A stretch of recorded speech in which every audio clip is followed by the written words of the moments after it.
Bank sentral. Bank sentral atau bank pusat di suatu negara pada umumnya adalah sebuah instansi yang bertanggung jawab atas kebijakan moneter di wilayah negara tersebut. Bank sentral berusaha untuk menjaga stabilitas nilai uang, stabilitas sektor perbankan, dan sistem finansial secara keseluruhan.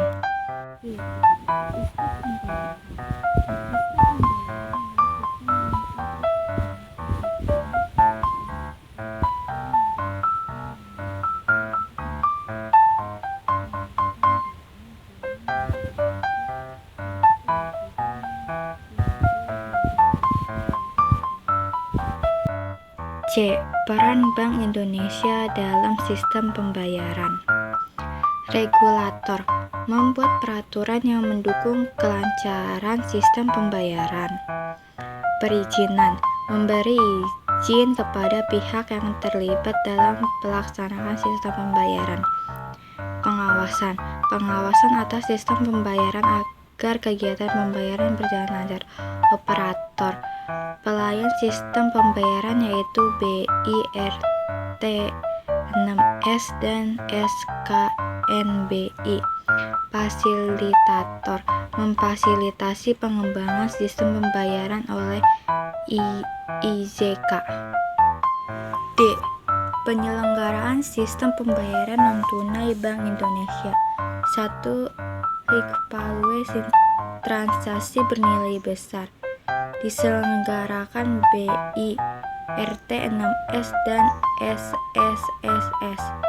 2. Retail value transaksi bernilai kecil diselenggarakan BI, SKNBI. Selain BI, APMK, kartu ATM, dan kartu kredit uang elektronik. E.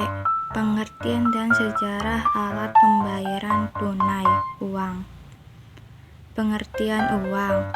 Secara garis besar, uang bisa diartikan sebagai sebuah alat tukar yang berlaku dan bisa diterima oleh umum.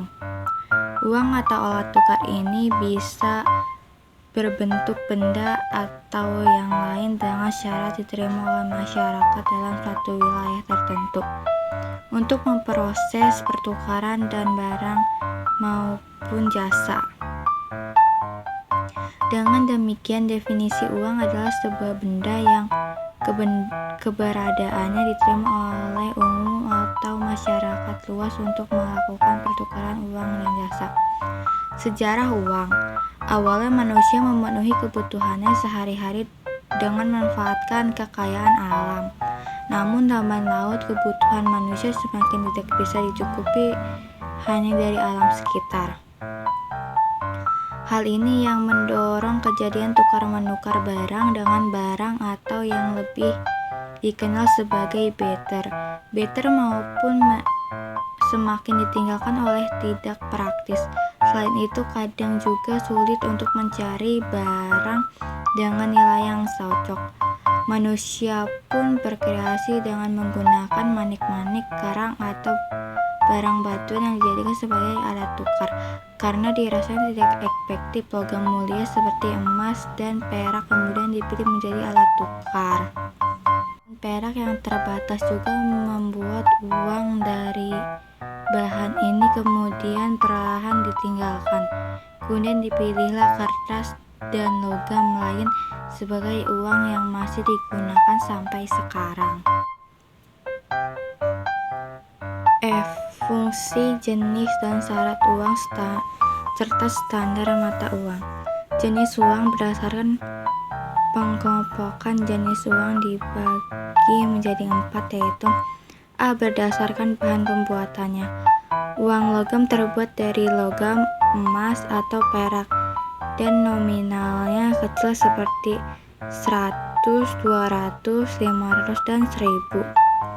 Uang kertas dibuat agar tidak mudah robek, luntur, dan tahan terhadap air. Nominal seperti contoh 10.000, 20.000, atau 100.000. B. Berdasarkan nilai.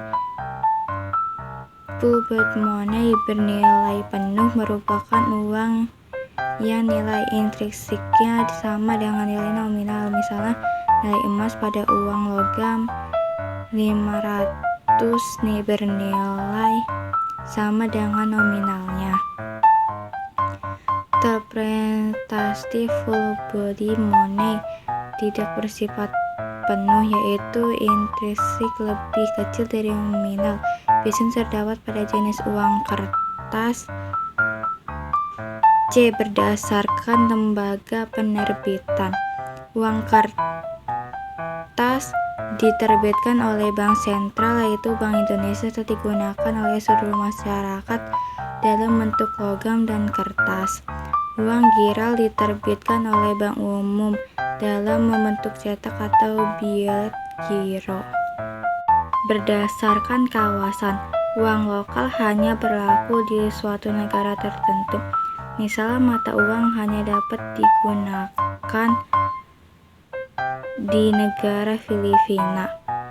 Uang regional berlaku di suatu kawasan yang luas daripada uang lokal. Misalnya, mata uang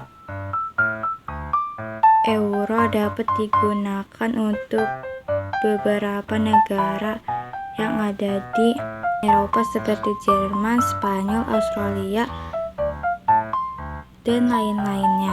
Uang internasional berlaku di seluruh dunia sebagai standar pembayaran. Contohnya US dollar.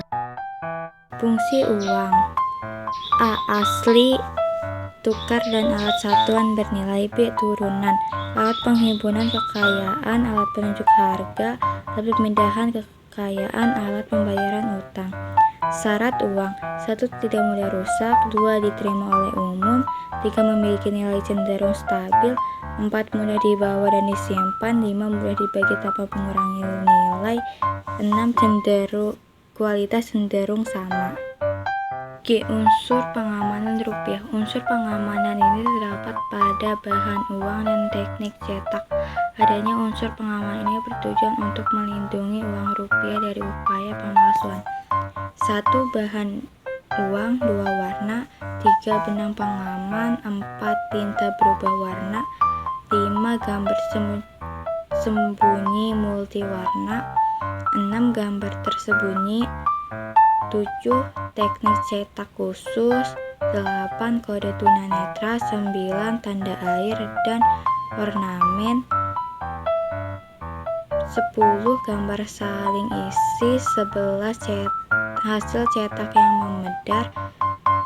12. Mikroteks. 13. Gambar raster. H. Sistem moneter.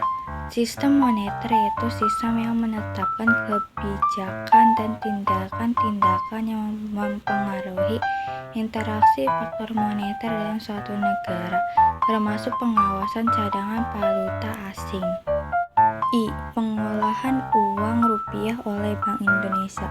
Sesuai Undang-Undang Nomor 7 Tahun 2019 tentang Mata Uang, Bank Indonesia diberikan tugas dan kewenangan pengolahan uang rupiah mulai dari tahapan perencanaan, pencetakan, pengeluaran, pengedaran, pencabutan, dan penarikan, sampai dengan pemusnahan. C. Pengolahan keuangan negara. Pengertian pengolahan keuangan negara adalah suatu cara pemerintah dalam mengatur dana yang dimilikinya untuk membantu peningkatan pertumbuhan ekonomi. Pengolahan keuangan adalah cara seseorang untuk mengelola finansialnya, mulai dari perencanaan, perancang anggaran, cara menyimpan dana, pengadilan pengeluaran, hingga perlindungan resiko. Tujuannya kini guna mencapai kestabilan ekonomi di masa depan. K. Alat pembayaran non-tunai. Instrumen yang digunakan beberapa alat pembayaran menggunakan kartu APMK, cek, bil, net giro, nota debit, maupun uang elektronik. Das Baset and Server Baset. 1. Regulator membuat peraturan yang mendukung kelancaran sistem pembayaran. 2. 2. Perizinan, memberi izin kepada pihak yang terlibat dalam pelaksanaan sistem pembayaran. 3. Pengawasan, pengawasan atas sistem pembayaran agar kegiatan pembayaran berjalan lancar. 4. Operator, pelayanan sistem pembayaran yaitu BI, RT6S, dan SKNBI. Fasilitator, memfasilitasi pengembangan sistem pembayaran IKJ.